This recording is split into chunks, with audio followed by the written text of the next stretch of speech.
Paying with Apple gift card on Temu. In today's video, we are going to talk about if you can use Apple gift card on Temu.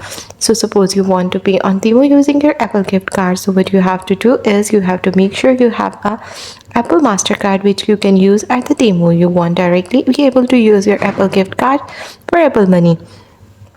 So you have to buy some stuff.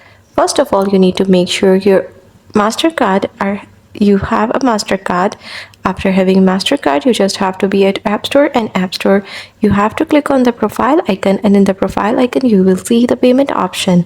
Now here you have to select the redeem your Apple gift card option, and then your card will be redeemed. After that, you can use your Mastercard at Temu to buy anything.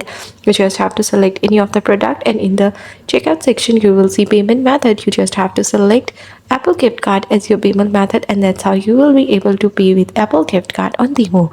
Thanks for watching. Don't forget to like and subscribe.